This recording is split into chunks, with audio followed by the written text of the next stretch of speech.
Okay, so what we will cover on the workshop, we have a 4-hour workshop. It will be the first part from 9 to 11, 2 hours. And so what we will cover on these 2 hours? First, the first 2 hours.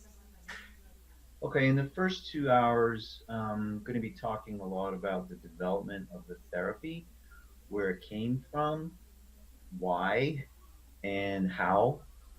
Um, and, in that process, how did I know that this was something that seemed to be working?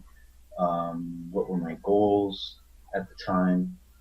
And then how did that lead into, the formation of the group the way we use it today, and then the research that we used to establish that it was actually working. There was a collection of data on outcomes and things like that.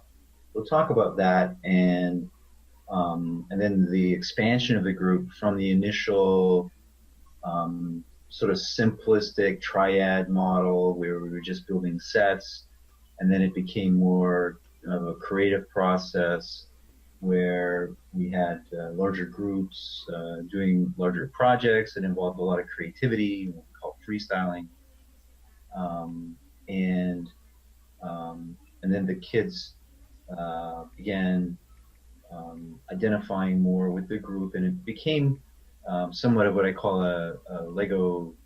Um, Obviously, try to leave some time for questions about that. So it's essentially just the background, some of the theory, and some of the strategies. I talk quite a bit about um, what are the types of intervention strategies that we use. It's a peer-mediated approach where we're having a lot of direct influence of the individual members, so not so much an emphasis on the group leader or therapist doing a lot of the work. The cool thing about Lego therapy is you could just about fall asleep in the room and let the kids do their thing, and therapy happens.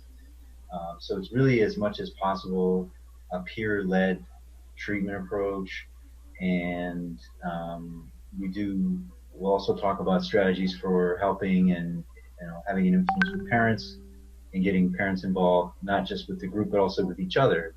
That's a big part of the support process is for parents whose kids come to the same group for them to kind of have some communication with each other.